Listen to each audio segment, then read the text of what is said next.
నిన్న రేవంత్ రెడ్డి గారు ఈ రాష్ట్ర ముఖ్యమంత్రి సభలో ఎంత దుర్మార్గమైన భాష వాడిండో మనందరికీ తెలిసిందే. ఈరోజు తెలంగాణ రాష్ట్రం మొత్తం కూడా సిగ్గుతో తలదించుకునే భాష ఆయన మాట్లాడాడు.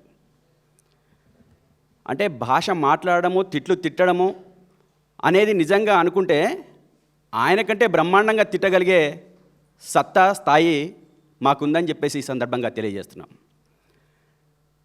రేవంత్ రెడ్డి గారు, నీకు సిగ్గు, శరం, మానం, మర్యాద ఏమైనా ఉంటే దయచేసి నీ మాటలకు అర్థం చేసుకో. నువ్వేం మాట్లాడుతున్నావో అర్థం చేసుకో. ఈ రాష్ట్ర ప్రజలకు కావాల్సిన అభివృద్ధిని అందించాల్సిన బాధ్యతలో నువ్వున్నావు.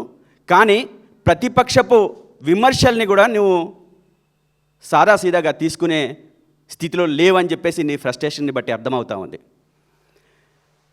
నువ్వు నీ అవ్వ అన్నావు కదా, మేము అనగలుగుతాం. అనాలనా నీ అమ్మ అని? ఒరే లోఫర్ అనే అనగలుగుతాం. అంటే బాగుంటుందా? ఒరే లుచ్చా, లఫంగా అని అనగలుగుతాం. అనాలనా అట్లా? ఒరే పనికి మాలినోడా, పైసాకు పనికి లేనోడా అని చెప్పేసి అనే తిట్లు కూడా మేము తిట్టగలుగుతాం. అది సభ్యత సంస్కారం అవుతుందా? అయినా నాకు అర్థం కాదు. చాలాసార్లు నీ మీటింగ్లలో తొండలకు సంబంధించిన భాష బాగా మాట్లాడతావు కదా. నీకు ఆ తొండలకు ఉన్న అవినావభావ సంబంధం ఏందో చెప్పు. నీకు ఆ తొండలకు మధ్య ఉన్న సంబంధం ఏందో చెప్పు. ఈడుస్తావు ఆ తొండలు? ఏం చేసినావని ఈడుస్తావు నువ్వు? ఏం చేసినావని ఈడుస్తావు నువ్వు? ఏం మాట్లాడుతున్నావు? రా, దమ్ముంటే రా. ఏం చేసినామని చెప్పేసి నువ్వు తొండలు ఇడుస్తావా? రా, తేల్చుకుందాం. సవాల్ ఇస్తున్నావు కదా, దమ్ముంటే నువ్వు చెప్పు. ఏ టైమో, ఎక్కడో, ఏ సందర్భంలో నువ్వు తొండలు ఇడుస్తావా? రా చూద్దాం. అమ్మకు అబ్బకు పుట్టలేదా నువ్వు? ఈ రకంగా మాట్లాడుకుంటూ పోతే చాలా మాట్లాడుకోవచ్చు. కానీ నీ మాట, నీ భాష ఈ తెలంగాణ రాష్ట్ర ప్రజలకి ఏమైనా ఇసుమంతైనా ఉపయోగపడే అవకాశం ఉందా? ఏమైనా? ఇప్పటిదాకా 2 సంవత్సరాలైంది అధికారంలోకి వచ్చి. ఈ అధికారంకి వచ్చిన 2 సంవత్సరాల్లో ఎక్కడైనా ఒక ఇటుక వేసినావా? నిర్మాణాన్ని చేపట్టినవా? లేదా గతంలో మా ప్రభుత్వం ఏదైతే నిర్మాణాలని చేపట్టిందో వాటికి నిధులు ఇచ్చినవా? ఈరోజు 1,50,000 కోట్లు, 2 లక్షల కోట్ల రూపాయలు అప్పులు తెచ్చినావు కదా. ఈ తెచ్చిన అప్పులు దేనికి ఖర్చు పెట్టినావు? నువ్వా ఈరోజు తెలంగాణ రాష్ట్రం గురించి మాట్లాడుతుంది? నువ్వు ఈ తెలంగాణ రాష్ట్రంలో నరనరాలు పౌరుషం గురించి మాట్లాడతావా? నీకుందా పౌరుషం? ఆనాడు తెలంగాణ ఉద్యమంలో ఏం చేసినావు? తెలంగాణ ఉద్యమకారుల మీద రైఫిల్ ఎక్కుపెట్టినావు. నువ్వా ఈ తెలంగాణ పౌరుషాన్ని గురించి మాట్లాడేది? నేను చెప్పదలుచుకున్నా, తెలంగాణ రాష్ట్ర ప్రదాత, ఈ తెలంగాణ రాష్ట్రాన్ని సాధించిన మహోన్నత వ్యక్తి కేసీఆర్ గారు. ఆయన దగ్గర కూడా పోను. నేను ఒకే ఒక మాట చెప్తున్నా, కేసీఆర్ గారు కాదు, కేటీఆర్ గారి కాలి గోటికి కూడా నీ విజ్ఞానం సరిపోదు, నువ్వు సరిపోవు, నీ మాట సరిపోదు. ఆయనకున్న జ్ఞానం, ఆయనకున్న భాషా పరిజ్ఞానం, ఆయనకున్న అన్ని ఏ రంగంలో తీసుకున్న దమ్ము, ధైర్యం ఉంటే, నీకు మాట్లాడే సత్తా స్థాయి ఉంటే రా. ఏ సబ్జెక్ట్లో మాట్లాడతావో కేటీఆర్ గారితోని? నువ్వా ఈరోజు హరీష్ రావు గారి గురించి, కేటీఆర్ గారి గురించి ఇష్టం వచ్చినట్టు మాట్లాడతావా? తస్మాత్ జాగ్రత్త. నువ్వు నెక్స్ట్ ఎలక్షన్స్లో అంటున్నావు కదా, నువ్వు 2029లో నీకు గవర్నమెంట్ వస్తుందని చెప్పేసి అంటున్నావు కదా, దయచేసి తెచ్చుకో.